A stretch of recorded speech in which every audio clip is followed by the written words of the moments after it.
I'm Harlan Crow, and I want to thank you all for coming to Old Parkland this afternoon for this National Review Institute debate. My good friend Bob Kaminsky said that he got warmed up for debates last night, and he hopes that this is an adequate continuation of the warm-up. Last spring, National Review Institute put on a debate here about immigration. It was terrific, and tonight, or this afternoon's debate will be on trade, which I fully expect will be terrific as well. Lindsay Craig runs the National Review Institute, which I want to put in a little plug for. They're really putting this whole thing on. We're providing a place, but they're doing all the heavy work. National Review has and is now working on multiple programs in Dallas. They've made a commitment to Dallas, and they're doing seminars. They've done a major program down at the Meyerson last year, and they're doing several things happening here in Dallas, which I'm really excited about. This debate's the second of these, and I hope we can continue on into the future working with National Review on this debate. So let me just pass the microphone to Lindsay, and she'll explain a little bit about the Institute and then move on into the debate itself. Thank you.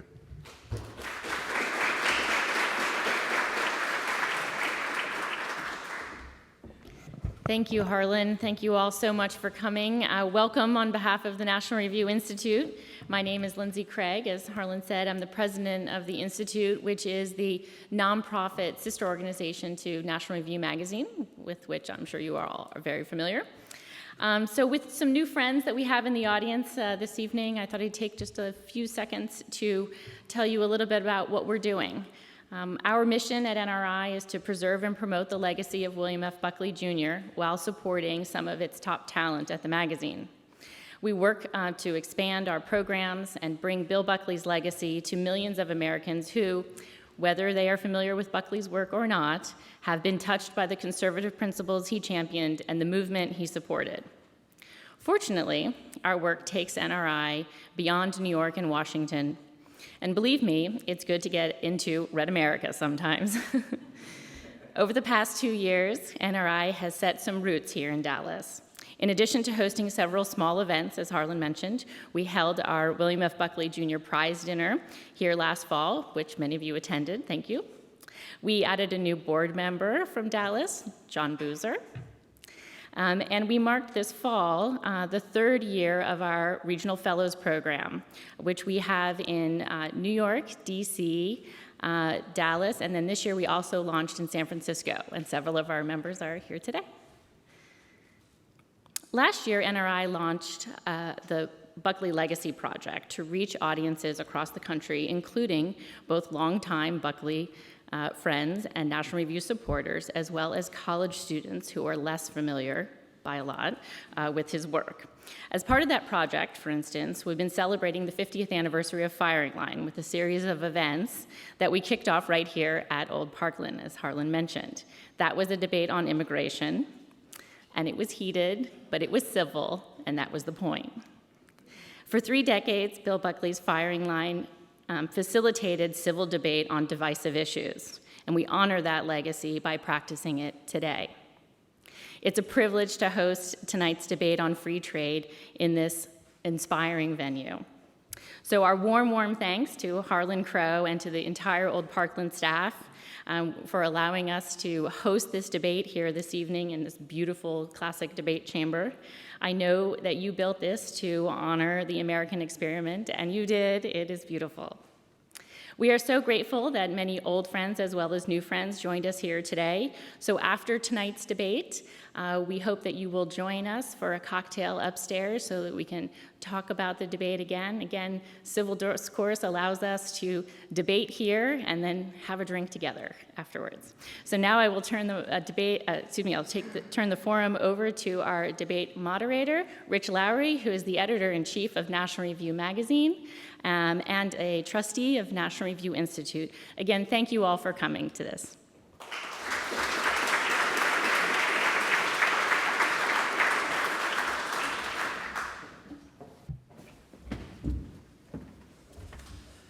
Good afternoon, everyone. I'm Rich Lowry, and welcome to our event this afternoon. Before I do anything else, I want to thank Harlan Crow for his incredible generosity and his inspiring commitment to ideas and to free debate.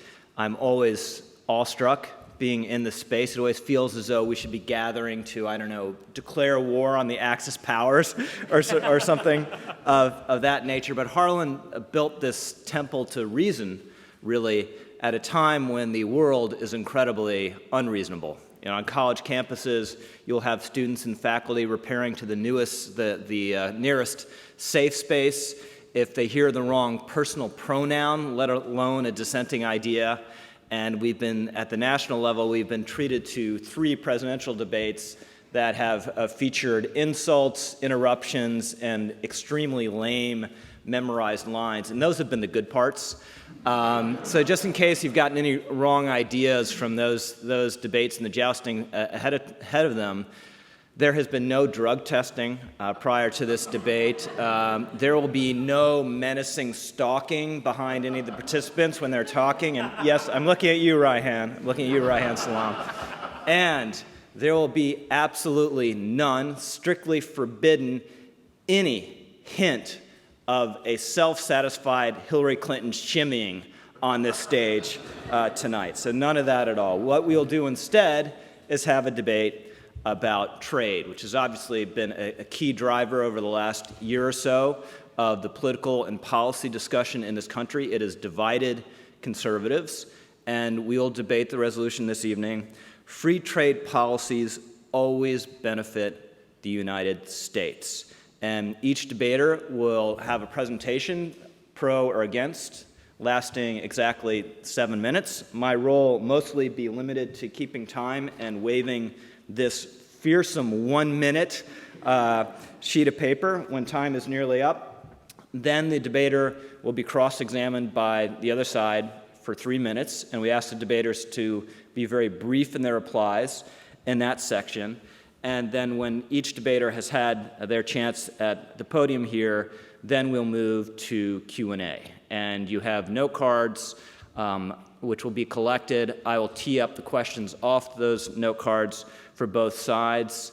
Unlike, say, Lester Holt, I will not take a side. I will endeavor to be neutral in this conversation. And without further ado, let me introduce our debaters. Please give each of them a warm Texas welcome.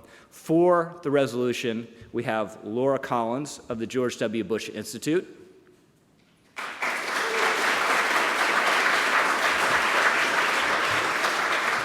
Scott Lincicome of the Cato Institute.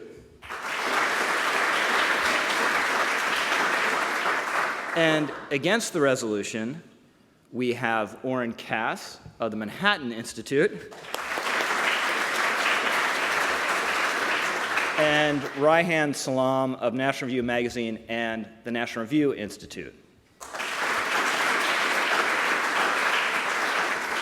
So clearly, you have to be affiliated with some institute or other to participate in this debate. But we're really lucky and blessed this evening to have such well-informed debaters on each side of this question. This is not a presidential commission level event. If you find something funny, please laugh.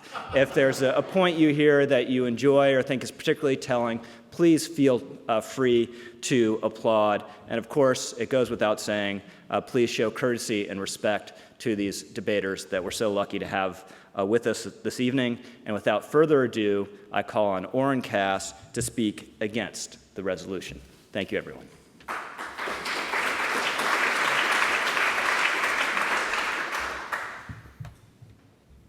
Well, Thank you very much, everyone. Thank you, Harlan, for hosting us in this beautiful room. I had prepared several attacks on each of their email practices, but I'll table those at least until the cocktail hour. This is a slightly unconventional format. We have the negative side going first. I take it because you all believe the resolution to be so self-evidently true that we have our work cut out for us. But I think it's going to be a very good discussion, and I'm honored to be up here with Reihan and Scott and Laura. You know, the resolution is that free trade always benefits the United States, free trade policies. I think that's important to emphasize because Reihan and I don't think free trade is bad. We don't think the U.S. is worse off than had we never pursued any free trade or opened up international markets over the last 50 years. But what we think is that it is not always a benefit, that more is not always better, and that the unilateral embrace of free trade, meaning we're just going to open up our market regardless of what anyone else does, in particular, is far from the optimal strategy. Why is that the case? The model on which free trade rests is a good model. When people can trade, we are typically all better off. But it is also an oversimplified model. And the oversimplifications, the assumptions that don't always hold, create the spaces where trade may not always be to our benefit. For instance, there are many different reasons people might pursue trade, not all of which fit the classic pursuit of comparative advantage that we learn about in economics class. The externalities associated with innovation and investment within our country don't get taken into account when trade allows capital to shift freely. Flexibility of labor markets and supply chains are assumed to be essentially infinite in the model. If you lose one job, you go get another. And we know that's not the way the world really works. And finally, actually making everyone better off from free trade requires incredible amounts of redistribution from the winners to the losers, which we're not necessarily capable of, and even if we were, would not necessarily produce the kind of society we want. The answer that many people who lose their jobs can simply receive a government check larger than the salary they had before might be satisfying in someone's theory, but I don't think it's actually a satisfying model for our system. And so just assuming that we always benefit from free trade really ignores real-world trade-offs and consequences. And at the margin, it leads us to liberalize further than is in our interest and to blindly push forward even when maybe we shouldn't. So I want to suggest that we swap slightly the lens we use to evaluate trade policy. Traditionally, we focus almost entirely on consumption. More trade allows us to consume more, and that makes us happy. And in a sense, that makes sense. Consumption is what we're all after at the end of the day. Production is a means to that end, and frankly, not one that we tend to enjoy all that much. If we can consume more while we produce less, most people would say that's fine. The problem is that that's also short-sighted, because in the very long run, no one, no individual, no country can consume more than it produces. And I'm speaking of production very broadly here. I'm not talking about how many steel machines roll off a conveyor belt. I'm talking about producing legal services. I'm talking about producing haircuts. I'm talking about my production of this fine trade debate in front of you tonight. And I'm even talking about producing firms that have further potential to produce things. All of these things have economic value, but what we're talking about is at the end of the day, you need to exchange economic value for the economic value that you want to receive in turn. And that has two other consequences. The first is if you are acquiring more economic value than you are offering in return, you must either be receiving a gift or you must be passing along an IOU. And it's also important to keep in mind that production today has a huge consequence on production tomorrow. Production is not a switch that you turn on and off. Today's production lays the basis for tomorrow's. It creates the innovation tomorrow, it creates the expertise we need to succeed in a market tomorrow. And so simply saying we'll have less production today, but someday when we need more production, we'll do that, again, is an economic assumption that does not fit with what happens in the real world when you're actually trying to increase the productivity of your economy. And so with free trade, what we have happening, particularly between the United States and developing countries in some instances, is that we see a lot of economic activity in terms of production shifting from countries whose policy environment promotes consumption to countries whose policy environment promotes production. Right? The classic model says, well, Saudi Arabia has a lot of oil, we have a lot of wheat, we should make the wheat, they should make the oil. That makes sense. But when you're talking about where a multinational company should put its car factory, no country has an inherent advantage in car manufacturing necessarily. They are evaluating which policy environment is likely to be most favorable to them. And that's going to lead over time to more production in countries that are promoting it and less production in the United States. Now, again, in the short run, you say that's fine. Trade deficits don't matter. A trade deficit means we're getting to consume more than we have to give. But there has to be another side to that. We're giving something.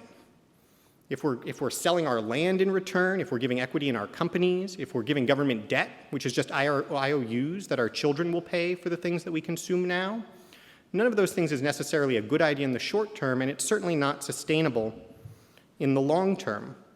Because at some point we're going to want to be able to produce more. And if at that point we find that the innovation, the expertise in the most attractive industries of tomorrow have become centered in the countries whose policy created the environment to concentrate that activity, we're going to be very disappointed.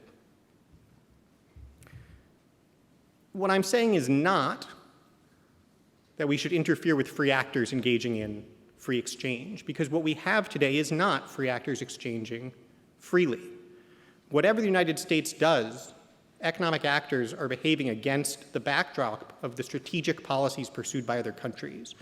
The question is whether we want to take that into account or whether we simply want to let their distortions determine how things work. And I would also emphasize that I'm not condemning disruption for disruption's sake. Innovation produces disruption too. Self-driving cars will cost a lot of jobs too. But when we innovate within this country, we increase the productivity of this country. We ultimately increase our economic activity. A lot of times we increase more employment in the very same firms and certainly in the same locations. And so we can support innovation, we can support disruption, but at the end of the day we have to ask, where do we want production to take place? And if we want it to take place in this country, we need to pursue strategic policies that account for the policies others are pursuing to try to attract the production into their countries. Thank you. Thank you, Oren.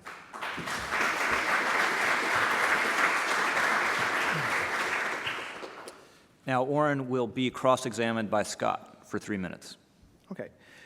So I want to start with this idea that we have an optimal level of output, or a level of output we need to seek. So can you tell me, what is that optimal level of output? Where is the line that you want to draw? So it's great to say that comparative advantage has these fundamental issues. But what is the number? What is the target output? What are we seeking from a policy of, say, more managed trade? Well, I think we would want to see production occurring relatively in balance to consumption at the end of the day.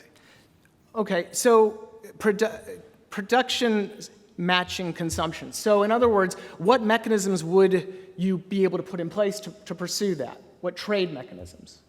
Well, I think one important question, is to look, for instance, at intellectual property.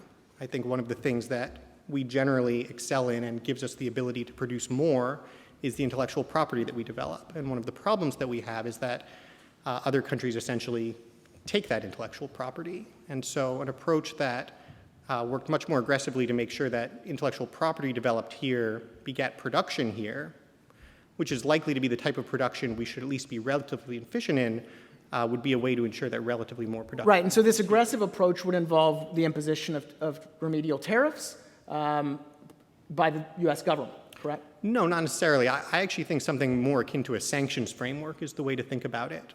We have all sorts of contexts in which we impose sanctions to prevent technology transfers that are strategically disadvantageous to us. Okay, well, so in other words, some form of import or trade barrier on the United States, on those free transactions you talked about. Well, an import barrier implies we want less being sold into the country. I think the question is more how much of the production that might otherwise be based here is going to shift out of the country. Well, yeah, but I mean, how would we do that? How would we ensure a more optimal level of production and less consumption here, other than, I mean, since we are talking about trade, other than the imposition of some form of trade barrier?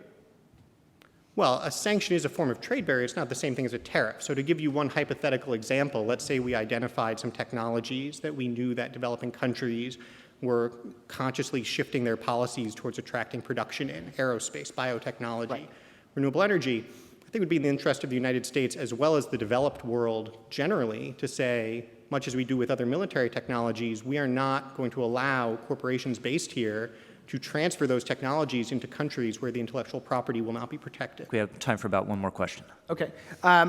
So that's great. You talked about also a more pragmatic approach. So I want to talk just really briefly about our fair trade laws. So we have about 364, not about, anti-dumping and countervailing duty orders in place to remedy various subsidies, about 140 of those on China. Do we think that a system like that is producing the level of fairness or balance that you think we could pursue in other avenues, or to do what you'd like in this more balanced approach? No, I don't think that. I mean, I think given where we are today, it is important to pursue those types of actions. I don't think the answer is to simply essentially play whack-a-mole and go incident by incident and try to correct every single imperfection we find. I think the goal should be to develop a strategic approach to our trade relationships, much as we do in other strategic elements of our international relationships that benefit our interests. Okay. Great. Oren, thanks so much. Thank you.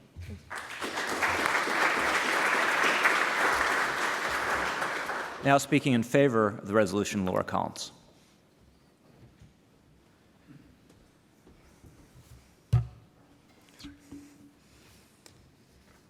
Thank you, and I'm very excited to be here tonight, my adopted hometown of Dallas. I hope that this is a friendly crowd, as I anticipate most of the people here will be on my side. Many of the conversations I've had about trade in this city have been very positive. But just in case, I want to go ahead and lay out a little bit of the landscape here so that we all know what it is we're talking about. When we talk about free trade, what we're really talking about are individuals voluntarily conducting transactions with each other across borders. And in its purest form, we would not need government interaction. We would not necessarily need a trade policy or free trade agreements because that would happen in the market. We don't have that, and so we do have trade policies and free trade agreements to help facilitate these transactions. And so it is my perspective that the U.S. free trade policies are beneficial, economically in particular. One of the things that we know about free trade is that it has been overwhelmingly beneficial for the U.S. economy, particularly for individuals. Post-WTO, post-NAFTA, post most of the liberalization of trade, we see individuals have income raised about $5,000 per year, households around $13,000, more buying power. In particular, the people who are helped the most by trade policies tend to be poor and middle-class households. They do the most consumption of the goods that are most traded, food, clothing, other retail goods, and so they benefit the most from these trade relationships we have. Businesses, of course, also benefit. There's a lot of talk about manufacturing decline. I'll get to that a little bit, but for now, I'll leave it at imports are good, even for our businesses. They may generate some competition for some of our manufacturers. Overall, we're talking about our manufacturers bringing in inputs from other countries that they then put into other products, some of which are exported as final products, some of which are also exported as intermediate products. There's a global supply chain. We are part of that. Imports are part of that, and it helps keep our businesses competitive. 95% of the world's consumers are outside the U.S. If you want to do business in the U.S., you're going to have to sell to people abroad.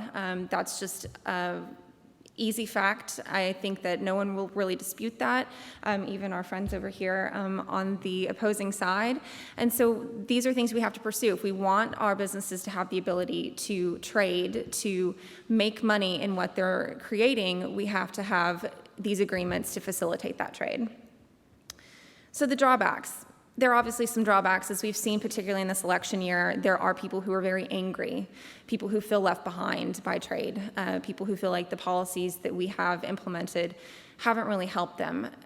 I would argue that to the extent that trade has been a factor, it has been small, and the policy failings are not in trade and don't need to be addressed through trade. The policy failings are in places like skills, education, and in making sure that our workers, the pipeline of our workers, is prepared for what our economy has become. Yes, we have lost manufacturing jobs, but we have doubled our manufacturing output since 1984. We're doing it with fewer workers. Technology is a big factor in this. When you look at what manufacturing employment looks like today, there were some recent statistics that showed that there are hundreds of thousands of manufacturing jobs in the U.S. that are going unfilled. This is because the skills of the workers who have lost their jobs, whether through trade or technology, or simply jobs moving from Rust Belt to Sun Belt in Texas, we know that to be true. Our manufacturing has increased explosively in the last 10 to 15 years. Those workers can't fill the jobs that are available. And so those jobs, we need to find a way to either retrain the workers better than what we do. Current trade adjustment assistance doesn't work well. We need to find a way for our education system to make sure that our students are learning in such a way and understand what the jobs are going to look like in the future and are prepared for what the economy of today is and what the economy of the next 20 years is going to look like. We're increasingly service-oriented. We do not make things wholly here anymore, and that is a good thing. The knowledge economy has been really good for the United States, and we need to make sure that our people are prepared to work in that. I think the biggest, and this is going to be anecdotal rather than purely data-driven, I think you can look around your own community and see the power of trade. The DFW region has exploded in growth, particularly post-NAFTA. It's the geographic center of North America. If you look at developments, particularly Alliance, there's no reason that trade, there's no other reason than trade. We are part of the global supply chain. We are an integral part of that. And when you look at businesses that are moving here, the things that they are looking at are our students going to be there for their workforce? And those are the issues that we need to address. Trade policy doesn't fix that. It is other policies, education and training in particular, that are really going to drive the solutions, particularly looking at the people who feel disenfranchised, who feel angry. I do have a few numbers, though, for to sort of bring home the point about the DFW area, in case you don't already know. The total value of DFW goods trade is over $70 billion a year. And for NAFTA countries, we export 34% of what DFW produces to Canada and Mexico. These countries are not our enemies. These countries are our allies, they're our neighbors, and they work with us to create a more competitive United States. There are other trade agreements out there, the TPP being one. It is a hot topic this election year. Know that if it were to pass, you would see a big boost for the DFW area. We currently already trade. 46% of the exports go to the countries that comprise the TPP. If you were to have a free trade agreement that would facilitate that trade more so than what's already occurring, I think you would see a big boost. Thank you. Thanks so much, Laura. Oren will cross-examine Laura for 3 minutes. 30 minutes. Time. Thanks. Laura, you talked a lot about free trade agreements. Yes. And so I'm curious, the things that the U.S. agrees to in free trade agreements, would you also want them to simply do unilaterally, or do they need to receive what the other side agrees to for the agreement to be a good one? You know, I think that's an important point. These are negotiated. We do have to give up some things when we negotiate them. But I would say, by and large, we get what we want out of them. In addition, the idea, I think, where I think you're going with this is that other countries are not upholding their end of the bargain. Other countries are... Well, no, I'll cut you off because it's not what I meant, I guess. What I was really asking is to your point about us getting what we wanted. What if we didn't get anything? Like, take TPP. Let's say all the other countries said, never mind, we don't want TPP. Should the U.S. still do whatever it can to open its markets as it would have under TPP? Absolutely, I believe so. I believe that the more that you have trade, the better. We are a part of a global economy and a global supply chain. And so these are... So the also agreement then, only well, facilitates and makes it better. It's still good even in absence okay, of the so agreement. thinking about NAFTA, TPP, all those terms, should we just extend those immediately today to all countries independent of free trade agreements? I would like to see increased free trade agreements. I would like to see a... Well, but those wouldn't extend. be free trade agreements. That would just be the U.S. making all the concessions contained in free trade agreements because the free trade is better. I think that's a mischaracterization. We don't make all the concessions. We do impose quite a bit of our own agenda on these other countries. Right. But of course, we wouldn't if there was no agreement, if we were just pursuing free trade because it's always to our benefit. That's not true. That's not true. I mean, particularly for countries that are part of the WTO, they do have some limitations on what they are allowed to do, and we do bring cases on a regular basis. We win those cases. We also have cases brought against us. Yes. Okay. Just wanted to shift topics slightly here for the last minute.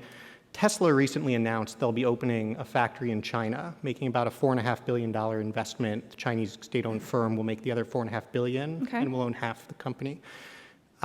Do you see that as being in the U.S., in the interest of the United States, that Tesla is making that investment there as opposed to in the United States? You know, I think obviously we would prefer to have that be something for North America, something closer to supply chain. I don't see it being a huge detriment to us. There are other things that we do and create here. And certainly, but you would prefer it to be here in the United States. I think we would always prefer something closer to home, but I'm not going to demonize something that's a business decision that someone made that was advantageous. What if the reason they made it is because the Chinese government told them they would cover half the cost of the manufacturing? I would argue that the United States, particularly in the States, makes those bargains all the time. I think anyone that is familiar with the actions that the Texas governor has taken has said that, you know, we are constantly trying to attract business here as well and do similar actions. And so to demonize another country and what they are offering. So you see Chinese approach to industrial planning as similar to what we do in the U.S.? Oh, I think that's a gross mischaracterization. Well, that's what you just said. You said no, it's it is similar. not what I just said. Okay. You know, it is not the same approach, obviously. It's state-run. There are significant flaws to their system. But I think to pretend that we are the angels and everyone else is the devil ignores That's not what I said. Relations. So now this is getting good. Ignores the nature of these Not true. negotiations and relationships.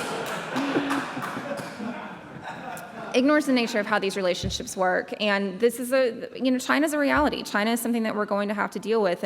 And for us to pretend that it doesn't exist and to just point fingers at that ignores that there's a whole lot of other things going on. And this is not in a vacuum. There are other countries that we work with. There are other policies we work with. There are policies we have that are not perfect. Great. Thank you. Laura, thanks so much.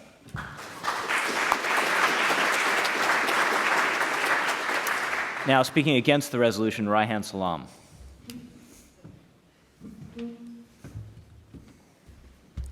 Hi, everyone. I am so glad that Laura Collins mentioned the Trans-Pacific Partnership. One of the most yellow-bellied, cowardly, and pathetic things I've ever seen in my life is how all of these folks who used to support TPP turned tail and ran away from it. It wasn't just Hillary Clinton, it's Ted Cruz, it's a lot of other folks that I normally know and love and appreciate. And why do I think that it was so cowardly and pathetic of them to have done that? Well, it's because the Trans-Pacific Partnership is not actually unilateral free trade. It's something very different. It's this basic idea that we should have a trading system that is rule-based, that is lawful, and that is based on a kind of deep reciprocal partnership. And so part of what the Trans-Pacific Partnership did is it said, okay, we'll open our U.S. market to y'all. We'll give you access to our market. What you're going to have to do is guarantee to us that you're going to respect our intellectual property rights. Another thing we said to U.S. investors is, well, sometimes when you're in one of these countries, I don't know if the government's going to treat us fairly as they're going to treat some other country.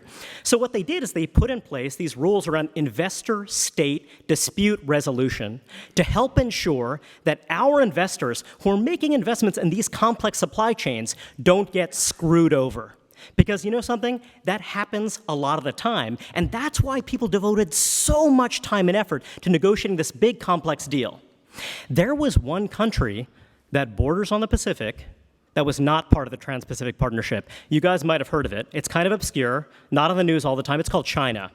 And there's a reason why China was not part of the Trans-Pacific Partnership deal, because again, the idea of the TPP is that we in the United States are going to give you this market access if y'all in these other countries agree that you are going to engage in rule-based lawful trade. That's what Oren and I are talking about right now. We believe, and this is a little bit different from the position that Laura articulated a moment ago, that actually it makes sense to say that market access to the United States market, the richest market in the world, is actually worth something. And we believe that it makes sense for us to protect our investors, our entrepreneurs, who are making investments in these other countries with these big, complex global supply chains.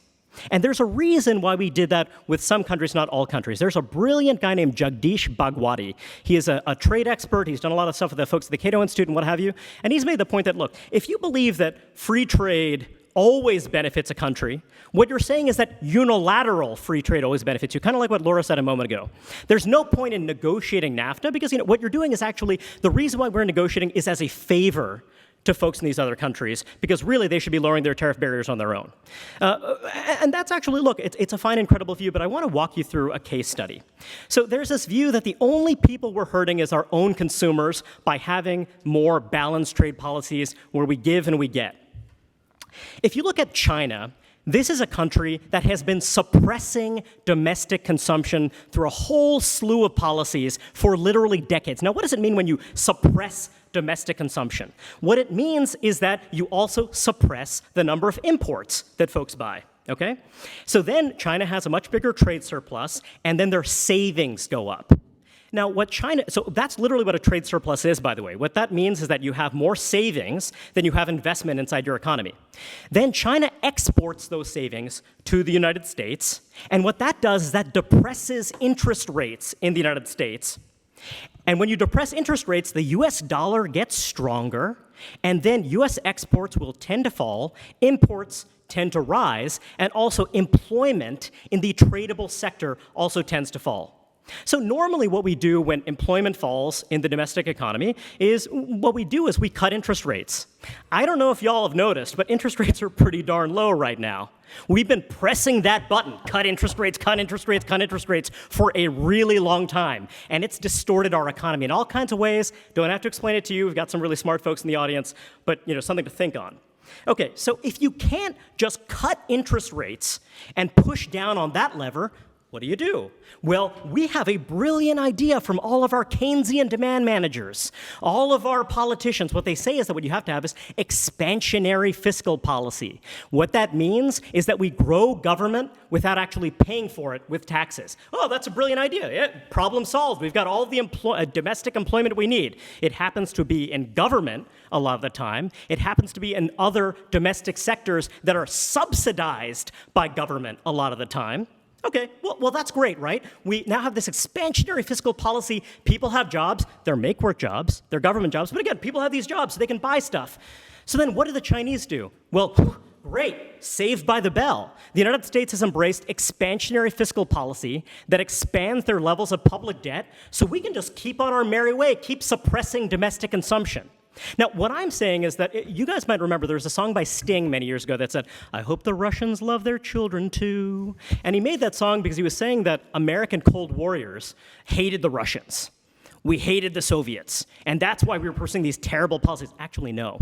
The reason why we pursue these policies is because we love the Russians too, and we want the Chinese to have a more balanced economy and address these global imbalances. They're not going to do it on their own because China is not a democracy. It is a country in which the folks who run government-owned enterprises have a huge amount of leverage over government policy, and they are only going to change if they get a nudge, if they get coerced. And what I'm saying is that TPP is good. That it is an alliance of countries that engage in rule-bound, lawful trade. Whereas what China is doing is harming its own people, and they're also harming us. So what Oren and I believe is that free trade policies absolutely make sense when they are reciprocal, when they are based on the principle that the folks who create intellectual property, the folks who make investments, are going to be treated fairly. What we believe is destructive is when you have a narrow authoritarian elite, when you have government-backed enterprises that are literally extracting from their own people and then crashing their economy into a brick wall. That's what they're doing, and by pursuing lawful, rule-bound trade. What the United States is actually doing is helping Americans, helping investors, helping entrepreneurs, and also helping the folks in those authoritarian countries where they have government policies that are going to send them down a dark and dangerous road. Thank you, Reihan.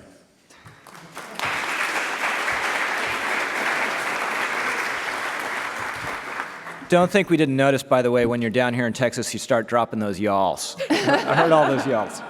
Laura will cross-examine Reihan. Well, I think that we would agree that TPP is good. There were a lot of things said in 7 minutes, more than I anticipated anybody could fit in. But I would like to first, I'm from Brooklyn. We talk fast. Your focus was on China. I would like to first point you to something that you wrote in 2010 called How to Kill the American Job, where you said that we badly need jobs and income growth, but it will not come from demonizing China.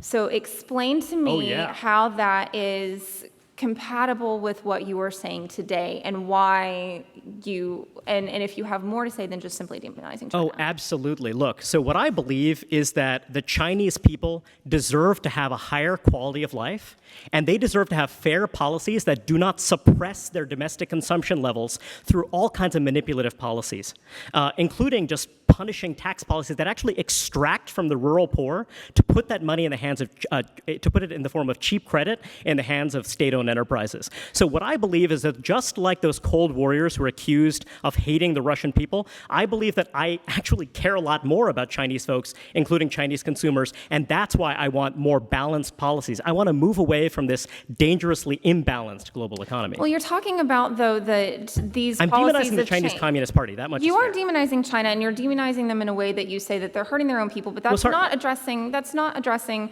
why you think our trade policies need to be used to help them, and why our trade policies are not beneficial for the U.S. Okay, so what we have here is a disagreement, because what I'm saying is the Chinese Communist Party and China are not actually the same thing.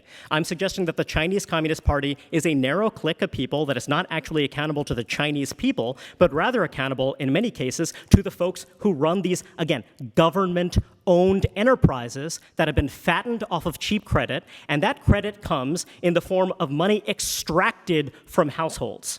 So again, just to be clear, not demonizing China, demonizing the Chinese Communist Party. And that I'm very happy to do all day long. Sure, but that doesn't address why you think that U.S. trade policies are not beneficial for the U.S. Well, I don't believe that they're beneficial when you have this global imbalance that leads to a situation in which we have extremely low interest rates because we're taking in and gobbling up all these savings. So what we have is actually an industrial policy. What I believe is that industrial policy is a bad thing. I actually believe in a free market economy, and the problem is that we have an industrial policy right now that is made in China. It is an industrial policy that leads to cheap credit that flows into the housing sector rather than rule-bound trade that allows our manufacturing sector to grow and to thrive. So what I say is that we've got to move away from that destructive policy that is distorting our economy, away from what it would be if we had deals like the TPP with other countries that actually abide by the rules of the game. You said that our manufacturing policy needs to grow. We've doubled our output. You just said our manufacturing sector needs to grow.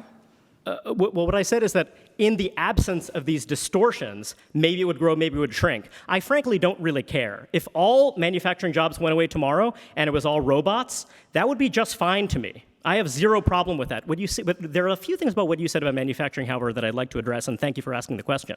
We have about 30 seconds, right? Okay, so one piece is that actually... Better talk fast. If you take out computing and electronics, actually productivity in the manufacturing sector has actually decreased over the last 20 years. If you look at computing and electronics, the reason why it went up by 700 percentage points is because microprocessors or what have you are worth a lot more than they used to be. That's a perfectly fine thing to make that adjustment, but it actually doesn't tell us the real story about what's happened to most of the manufacturing sector.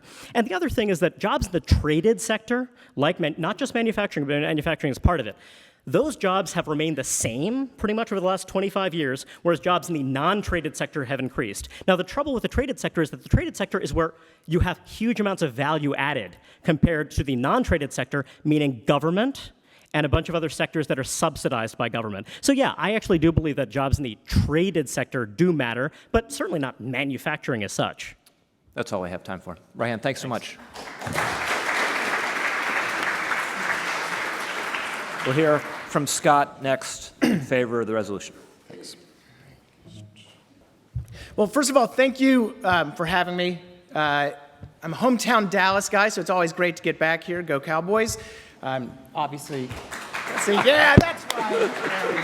I knew I could get applause. You just won the debate right there. It's not fair. So we've heard a lot about the economics. We've heard a lot about what China is doing, what we should be doing. I want to step back and get back to what we were talking about, what we're really talking about.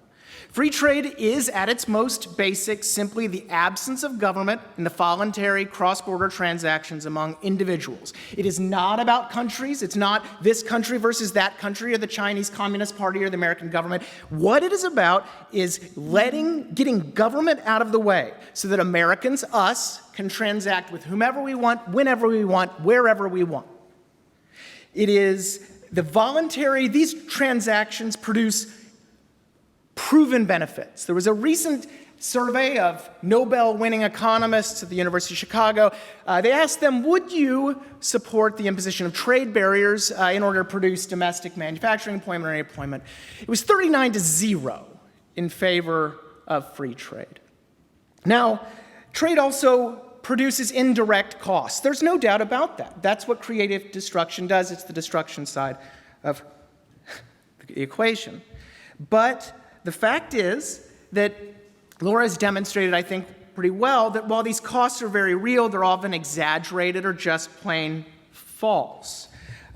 We talk about an innovation problem. The United States multinational corporations still invest 3 times more in the United States in R&D than they do abroad. We invest more in the United States in manufacturing alone than our multinationals send abroad. We have a massive investment surplus here. We're still the world's #1 destination for foreign direct investment. The idea that we are facing this innovation vacuum is simply false. But more importantly, it's critical to understand the alternatives to free trade. They are managed trade, targeted protectionism, or outright autarky. Each one injects government into our voluntary cross-border transactions, into our lives. It allows government to permit, to tax, or to deny these transactions, and by extension, our freedoms, based most often on subjective concepts of economic fairness, or what subjective views about. The reason I asked about what is the optimal level of output is that no one knows this. This is the fatal conceit. So what we are doing is putting a few people in charge of our own consumption, our own production, out of an idea we call the national interest, which again really is a subjective construct, as opposed to the free individuals transacting voluntarily. But economics aside, these alternatives, I think, are rife with logical, moral, and even political problems. Problems that demonstrate while free trade might be messy and slow and never perfect, and while other actors might misbehave just as we misbehave, it is by far the best choice when we leave the economics out of it. To paraphrase Churchill, free trade is the worst form of international commerce except for all the others that have been tried. Now, logically, from a logical standpoint, foreign commerce, which again undoubtedly produces more winners than losers, are subjected to an entirely different set of logical rules than anything else in our lives. We accept free but imperfect trade among the states as an unquestioned default, even when other states subsidize their products or pursue professional licensing arrangements that we don't like. We as individuals don't argue for shutting down trade among the states. In fact, the Constitution prevents it because we know that's not the best way to help our economy. When 2 gas stations on the same street corner compete, or when Walmart competes with a local business, we don't demand additional compensation for the indirect losers of that competition because we know that competition is beneficial, because we know that government should not be in the middle of that voluntary activity. The same can be said for other forms of creative destruction. We don't demand special compensation for the buggy whip makers, the cathode ray tube manufacturers, the VCR rental store owners. And finally, when other countries directly tax their citizens, like China might do, to subsidize their domestic producers, we don't demand that the United States must also subsidize our producers. Now, you think that's funny, there are some domestic manufacturers that want that, the sugar industry in particular. They want extra subsidies because you get subsidies abroad. And that's really what we're talking about. If we want to get into a system of reciprocity, if other nations pursue distorted behavior, we have to do it too. If they're going to hurt their citizens, we have to hurt our citizens. That makes no logical sense. But beyond the logic, there's an immorality of all of this. Protectionism lets a well-connected cabal of industries and unions direct, under the guise of fairness, how we interact. They want to tax our consumption to subsidize their production. Now, that's pretty bad as it is, but when you realize that 90% of the benefits of open trade go to the poor and the middle class, what we see is protectionism in any form is a regressive tax on the poor to subsidize the well-connected. So while not perfect, it is still better than the alternative. And we talked a lot about in these ideological terms. I actually work in the trade law field. All of those trade cases I talked about that are fair trade cases. At the end of the day, what they're really doing is an individual producer lobbies to tax our consumption. Do consumers have a say? No, because the law prevents it. You know why? Because who creates those laws? The domestic producers themselves. So when you get out of the academic world, when you get into the real world, what you see is anytime you start going down away from freedom, you start creating an imperfect situation that can easily be gamed and will. So yes, other actors are bad. Yes, other actors might subsidize or protect. But at the end of the day, not only will that hurt us and our consumers and the poor, but it also will ensure that the very clique, the very elitist clique that we worry about with the Chinese government is a very similar one will be in charge of our own consumption, our own well-being, our quality of life. And for that reason, despite the messiness, free trade should be the default position. Thank you, Scott.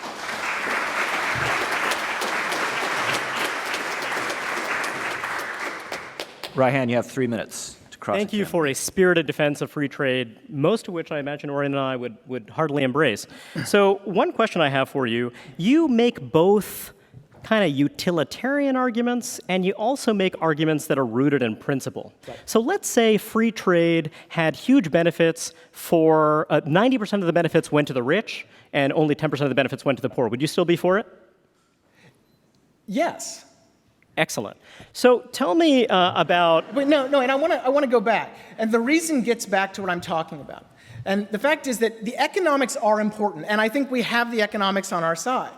But beyond that, there is a moral and logical issue. The alternative is, as we well know, to empower cronies and the government to dictate our lives based on some sort of fairness. Hell yes, preach, brother. Right. Okay, so now tell me, if I am a wheat farmer, and it's 1979, early 1980, and I'm in Iowa, and all I want to do is sell some of that wheat to the Soviet Union, would you defend that person's right to do it? All they want to do is transact with, some kind of collective farm in Georgia or somewhere else. So would you defend that? I would defend it to an extent. Okay. No. So, and I think one of the things that only to an extent, however. Well, yeah, of course, because I think that's the word that we lawyers were struggling with is always. Well, indeed. Because there's never an always. There's always a situation or an exception. So even the most robust free trader would acknowledge whether it be a national security exception or whatever. But the point is... Well, you've got two robust free traders right here who believe exactly that. So, the thanks point very is that much. the default should be free trade. So if that wheat farmer wants to sell to the Soviet Union or whatever, and there is no demonstrable national security threat to do so, then yes, of course. Okay, well, I just want to thank you for that. And I want to ask you another question. According to the Gallup survey, there are 165 million folks all around the world who, if they were in a position to do so, would tomorrow move to the United States. Right. These are decent, law-abiding, God-fearing people, the vast majority of them. Are you a labor market protectionist, or do you believe in a free trade in labor? I actually believe mostly in a free trade and labor market. Well, so there's that mostly again. So all Well, 165 million, Okay, they first of they all- want to move in. So are we going to have an immigration debate? Because I'd love to have that. Well, I think what it's a little bit what I'm late. asking is, Right. so you're mostly a free trader, but you're partly a protectionist when it comes to the movement of labor. Because immigration raises discrete legal issues beyond what free trade in goods and services do. Do I support Mode 4 liberalization for cross-border temporary services? Yes, of course. Do I support the naturalization process for 160 million people? That's a totally different If I question. may, Mode 4 liberalization. So that's something that comes out through a reciprocal negotiation, right? It's not Doesn't just have to. Okay, fair enough. So The United States extended far more visas in some of our free trade agreements than it has in others. It doesn't need to be a reciprocal process. And quite frankly, if we can get more well-educated foreign workers... Not all the 165 million are well-educated folks, but I understand, but in Mode 4 they are. Okay, well, amazing. So Mode 4 is something that is a unilateral policy, right? So what you're saying in this world is a unilateral policy. As a unilateral policy would make sense for us to lower our... You're talking about Mode 4 and the kind of legal dimension. What I'm asking you, Scott Lincicome, is as a legal matter, if the United States were in a position to unilaterally say, we'll have a free market in labor, do you embrace it or not? I do. Okay, good to know. All right, so About 30 basically... seconds. About 30 seconds. Okay.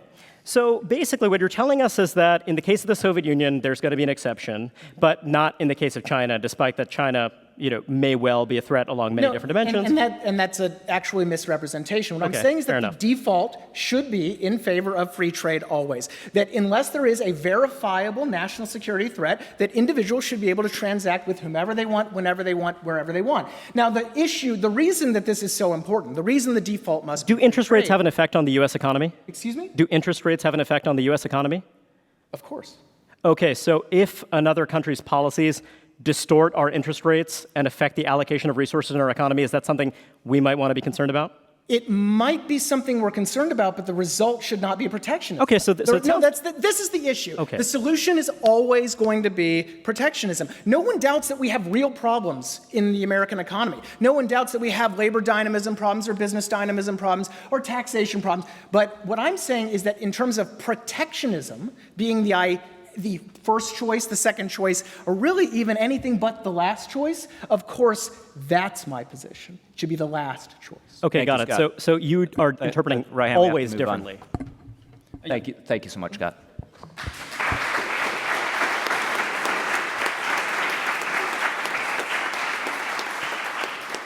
So I'll put some questions to each side, and please feel free to mix it up and have free and robust exchange, which I don't think will be a problem. So I take it the affirmative, you are bracketing from always extreme national security cases. Yeah, We're because- threatened by an evil empire. But Right. we'll bracket that. But going back to Reihan's case study when he was speaking about China and how its own economy is distorted by its government and therefore it distorts ours, do you accept the basic facts of that case study, and do you see any problems with that, or we shouldn't be worried about it? Okay, so I think first is that the actual economic effects of these distortions are highly contested. The fact is that whether you think that the Chinese industrial policy, currency policy, whatever you want to call it, is a problem, and I do, whether you think it's a problem for the United States is actually highly contested. So I'm not going to simply accept the assumption. But the assumption is critically important because the assumption is what the non-free trade side always wants to do. They don't want a demonstrated case of problems, of distortions, of harms. Instead, it's the default. And like I was saying in my spiel, trade is the only area in which we accept the burden being flipped. The burden is all of a sudden on consumers to demonstrate there are no problems, instead of on the government and instead of on the domestic producer seeking protection to demonstrate their harms. And that's what's so important. It's the only area we do that. Can I jump in? I mean, I think that's interesting because I'm not sure how contested the extent of Chinese mercantilism is. I think certainly in my exchange with Laura, she conceded that their behavior goes a whole degree, at least, beyond what the United States does. Right. Let me just interject. The fact is that the Chinese currency appreciated 35 to 40% between 2007 and 2014. Chinese imports increased over the same period. There was no decrease in those imports. So we're not seeing some sort of massive influx of imports because of Chinese devaluation. There are a lot of other statistics that show that the economic effects for the United States of Chinese economic policies are rather small, non-existent, or in fact might help a lot of downstream manufacturing industries, service industries. Okay, So while the Chinese government might be harming its own citizens, the fact is that it is contested, very contested, as to the extent of the economic effects for the United States. And I would add that none of these things operate in a vacuum. There are lots of other policies that we're doing that have impacts that could be attributed to these things. And so to act as if there is one solution, I think, is a little naive. Okay. I mean, I guess, sorry, I'll say one more thing on this, if I may. You said kind of the presumption flips on free trade to suddenly proving no malfeasance or no effects. I think I speak for Reihan, wouldn't take that position. And so I guess I would pass it back to you, which is, let's say this question were to become less contested and everyone were to agree that Chinese mercantilism and industrial policy was in fact having the effects that we and certainly many prominent economists would say it has. At that point, would you concede it's time to start thinking about taking action, or is the kind of... Well, that's the one of the fun things about being on the free trade side is that, like I said, you have a near unanimity of economists, be they left, right, or center, former White House advisors, name it, that are in support of unilateral free trade, in support of our side. So I don't really have Wait a to minute, they're not go support of down unilateral free trade. That's not what the question was. Can I maybe put a finer point on this? Okay. If we can just theoretically imagine, well, do you agree that it's theoretically imaginable that a free trade agreement could have some economic harm? Of course. That's, again, it's called creative destruction for a reason. And your position is the aggregate good of free trade is almost always going to overwhelm that economic harm. We have several hundred years of history saying that, yes, in the aggregate it does. But again, beyond that. And trade is it can get so frustrating because you get bogged down in these statistics. Oh, what's the trade deficit doing? What's this down? What does China's currency do? The fact is that beyond the benefits, beyond the proven economics, what we are really talking about when we talk about alternatives to trade is sticking government in between our voluntary transactions, a government directed and captured by well-connected domestic industries. That's the fact. I work in it every day. It is our trade remedy system, our Section 337 laws, our WTO dispute settlement are very much captured by certain domestic industries and unions. And the fact is that when you step away from the free market and the natural regulation that the free market does, you are injecting those actors into our lives in a way that will typically lower our standard of living. Now, so can the against side address that point? Because just as a factual matter, you look through American history and some of the worst, most grubbiest policymaking has been around protectionism. Exactly because there are special interests that have a particular interest in a given policy that might not be representative of the general economic interest of the country. Well, just briefly, I'll say that, the folks on the other side, awfully bright, they are moving around quite a bit. And so I see a difference between unilateral free trade and something like TPP, because I see TPP as a strategic decision. And what this is what Jagdish Bhagwati, arch free trader, has called a preferential trade agreement. That is different from the multilateral process, the WTO process. And the reason it's different is that we're saying that if you agree to this set of rules around honoring intellectual property and what have you, then we will agree to extend you full market access. And the thing is that we have a lot of leverage because we have such a big market and we can extract those concessions. But the thing is that what I'm also saying, and what I think we're both saying, is that those aren't really concessions, because what we're saying is that actually, ultimately, and in the long run, we are better off if China is operating according to a rule-bound system. And the thing is that we represent 1/5 of the entire global economy. So if the Chinese economy is destroyed, experiences disaster because of these severe imbalances, we ultimately have to deal with that. The United States is a global public goods provider. We did a lot of things. We made a lot of sacrifices. We spend more on the military and much else so we can create a rule-based global order. And what I'm suggesting is that by shirking our responsibility here, by saying that, well, the Chinese are just screwing themselves, that's their problem, we're actually playing a very dangerous game.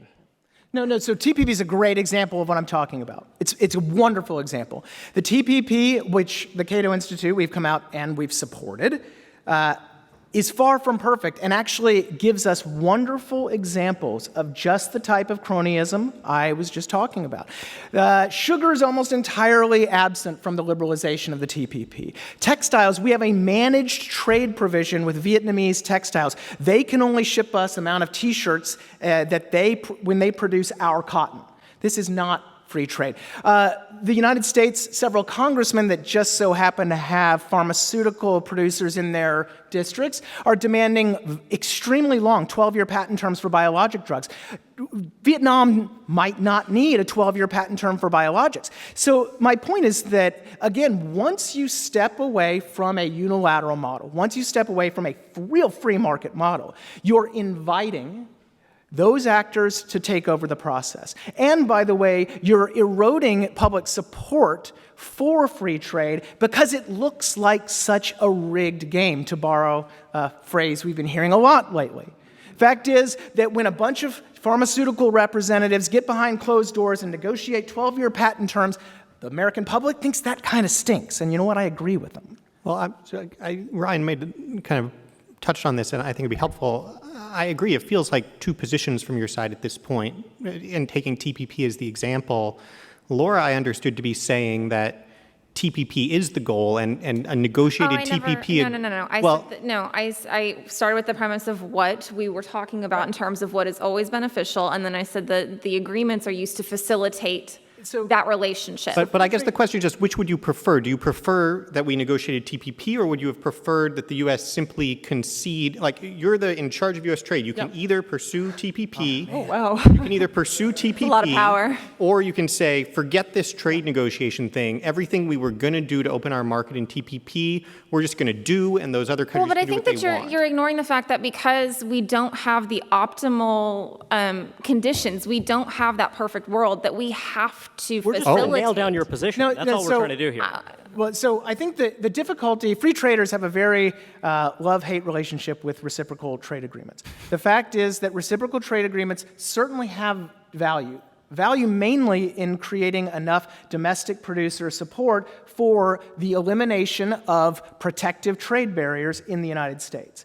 In the ideal world, I would love nothing more, personally, to eliminate those protective trade barriers without having some sort of prolonged negotiation that has all those crazy rules, and that without harming our consumers in the process. Okay, so your view is that actually superior to the 8-year negotiation of TPP that's brought it to the verge of passage would be the U.S. simply doing everything that it concedes to under TPP. The United States stop imposing massive costs on our consumers, be they poor American families or downstream American manufacturers or the 80% of the economy that services? Yes, I do. Including consumers who own intellectual property and are also producers? Of course, yes. Okay, cool. No, so there are other mechanisms for defending your intellectual property. They're not ideal in every country, and if you choose to not take the risks to work in those countries, then that's your business. So is the position of the negative side that we just shouldn't be cutting these deals, or we should be getting better deals, or we affirmatively need more protectionist measures than we have now, more tariffs and or sanctions? I think we've been talking about TPP because essentially you're in a debate now where the negative side of the free trade debate supports TPP, and the affirmative side is saying we would prefer that there had been no TPP, we had simply opened our market. You would prefer that market access would be conceded from the get-go. Well, I would, yeah. Yeah. I mean, no, so in terms of simple unilateral liberalization, yes. Right. Yeah.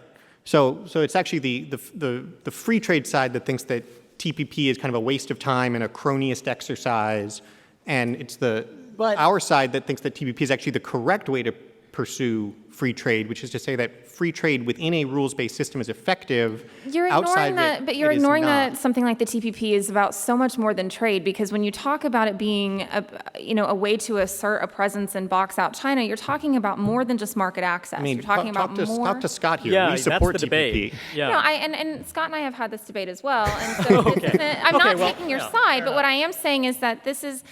Anyone who's been married has this experience of a partner on his or her own side. We They were distilled it married? down to something that was a little bit pure argument, and I cited the TPP not as taking a position, but as to show what the potential is for trade, for what the potential is for trade agreements and these policies are for regions. The TPP or NAFTA or the WTO agreements or the rest are a practical manifestation understanding that the ideal is impossible in the political environment. In other words, we're in a wonderful debate chamber debating the ideal. But you think the best economic policy Economic, moral, political, you name it. would to And answer can I mean, yeah, and so to answer your question, Rich, it's not that we're saying get rid of TPP and NAFTA. It's we're saying yes, do TPP and NAFTA. Do as Reihan pointed out, China's not in TPP. It would be good to know if you would also take everything in TPP and say China, you too, by all means. But from our perspective, if you have a system where the U.S. unilaterally says, okay, our market's open, which is a thing of value to the world that we could otherwise be trading for concessions, that's a catastrophic strategic mistake and leaves on the table what we need. Because it has economic harms to the United States, or because you could use the negotiating leverage for things you want? Both, because unilateral free trade in the absence of reciprocation causes real damage, and because there is both negatives Yeah, and what's relieving the table. specific damage? The damage is that you're inviting your producers to go produce somewhere else and send it back. and you're essentially And then what's conceding- what's the damage of that? Well, it's what I spoke about at the beginning, which is that at the end of the day, if the success of the United States economy is measured by its productive capacity, not its consumptive capacity, and other countries are playing that game very explicitly in a way that I agree makes the system less efficient than if no one played the game. But the other thing we keep hearing a lot, I think, from the other side is, oh, well, free trade would be great if we had perfect labor policies and education policies and all of these other things, none of which we have. And so when we talk about this kind of always point, we're not bracketing always for Soviet grain. We're talking about always that in a perfect world, free trade sounds great. In the world of both the policy realities we face here and the economic behaviors of everybody else, it does not behoove us to not behave strategically ourselves. So I just want to give you guys a heads up. In a couple minutes, I'll give you each 1 minute for a quick summary. But Scott, do you have No. I mean, I think this is helpful. I think what I've heard is that we want to continue harming our consumers until we get stuff overseas, and that despite all of the benefits we could have, it's not enough because we want more abroad. That we acknowledge that. Now, I mean, and look, that's fine. And the other, I think, concession here is that because we have a bunch of garbage tax and regulatory and labor policies, we should continue our imperfect trade policies. That, to me, is the wrong approach. If we have problems in our tax, our labor, or other domestic sphere, we should take care of those. We shouldn't harm our consumers. We shouldn't harm, and again, to be very important to note, half of everything we import is inputs, things used by manufacturers to produce other stuff. Our manufacturing output is at a record high. So we're not talking about just cheap HD TVs. What we're talking about is things that help our productive capacity as well. So that strikes me as pretty nonsensical. So Scott has come back, I think, repeatedly to this point, and I'm not sure you guys have addressed it, that cheap foreign goods are good for our consumers and good for, especially for people lower down the income scale. I tried to address it in our opening. I'm happy to follow up on it here, which is that cheap foreign goods are great for consumers. I don't think either of us disagree with that. They're great as inputs for producers. But it is not correct to view trade policy solely through the consumption lens. And the reason I say that, again, comes back to the trade deficit at the end of the day, and not the trade deficit per se, but the reality that the global imbalance we face is one where the reason those things are so cheap for our consumers is because we're getting them on credit. And so the question is, do we want to just keep getting things on credit forever? I mean, in a sense, it's like you can get mailed a credit card and you can buy a lot of things with the credit card and make the minimum payment for a long time. And that's like, whoa, cheap stuff. But that doesn't actually make it a sustainable economic strategy for yourself. Well, and I'll just add, and here I might be freelancing here, so I'll just throw this I'll out there. back you up. I appreciate it. So if you look at someone like Larry Summers, if you look at Ben Bernanke, what they've thrown out there is this idea that global imbalances actually matter. Over a long enough period of time, think about Germany and its relationship with Greece. Now, the thing is that Germany has an artificially cheap currency, and Greece has an artificially expensive currency. So under normal circumstances, what Greece might do to get out of the economic hole that it's in is, well, they might weaken their currency or what have you. But the thing is that Germany has used that cheap currency to develop an enormous surplus. That has caused some severe imbalances that have also had other big political problems, particularly in Greece, vis-a-vis something like domestic employment. The United States and China have a relationship that has been in some ways a very good and positive one. We absolutely benefit from cheap consumer goods. The trouble is that the nature of that benefit and the nature of the surplus that the Chinese have accumulated is recycled back into our economy in the form of cheap credit. That has actually caused a lot of distortions. And what I'm saying is that in a world in which China had a different government that was a little bit more responsive to ordinary Chinese citizens, I would feel very differently about free and open trade with China. So the issue is not whether or not cheap goods are a good thing. The issue is actually about the sustainability of the system we have overall. And one thing I'll throw out there is that some of the anti-trade protectionist backlash is actually endogenous. Because the thing is that, the US economy is going to adjust. It absolutely will adjust. But the thing is, the way that it adjusts depends to some degree on the nature of that relationship. If we adjust by, for example, deregulating our labor markets, by deregulating zoning laws, doing many other things, that would be an extremely good, sensible thing of us to do, and I think Oren and I both actually absolutely endorse those policies. But the thing is that between 1990 and 2005, the US dollar appreciated in real terms by about 50%. Now, that wasn't a tariff or anything else. That was something that happened to our currency because of these global imbalances. So again, I'm not saying let's slap on tariffs as a first resort. I think that would be a terrible mistake. What I'm saying is that the global economy is still a global economy of states, of governments. We might want to live in a world in which Oren and I are able to transact freely with any old person, but the thing is that governments still have an enormous effect through their currency policies, through their industrial policies, and much else. And for us to allow allow other countries, particularly China, to distort our economy without doing something in response, I believe is foolish. Laura and/or Scott, quick concluding thought or two? Sure. So first, again, something in response. What is that going to be?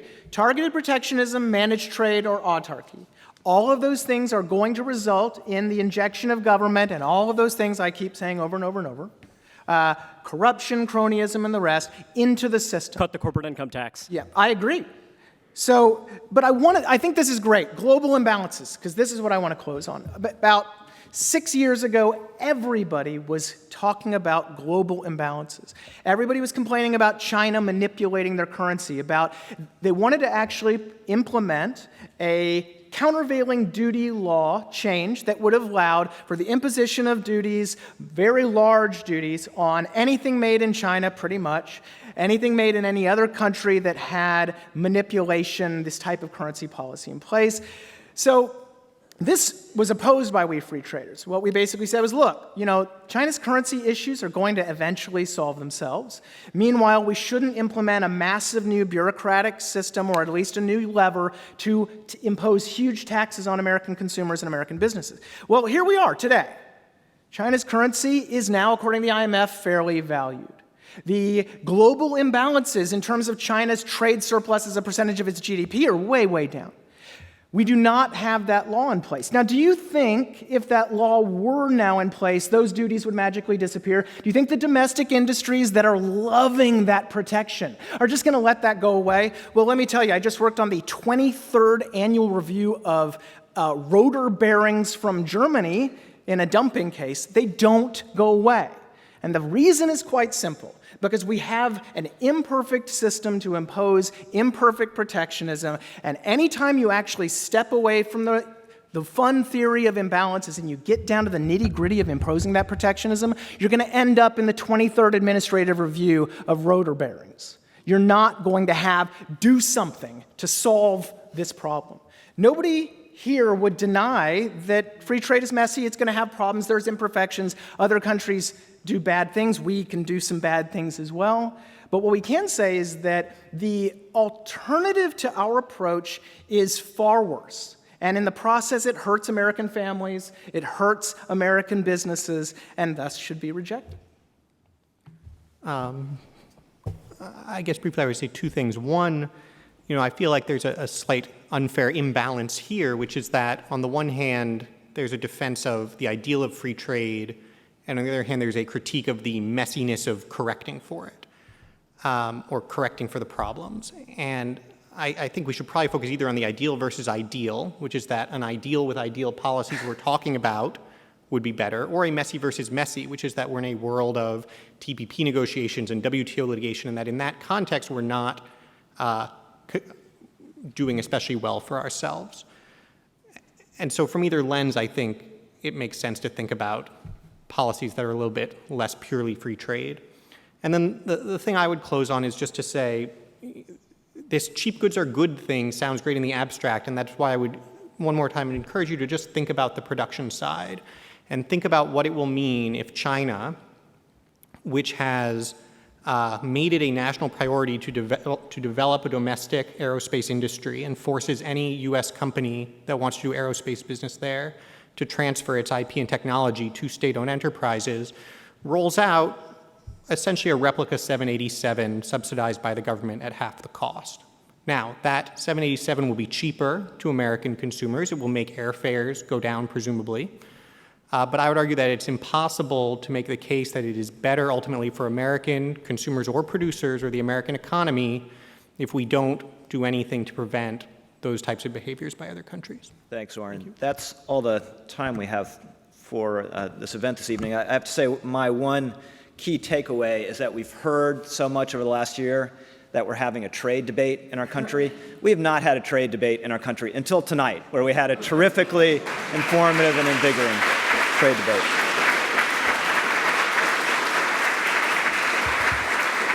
So thank you, Laura, Scott, Reihan, Oren. We have, as Lindsay mentioned earlier, a reception immediately afterwards. You all are welcome to come and do what so many of us have done after the presidential debates, which is drink heavily.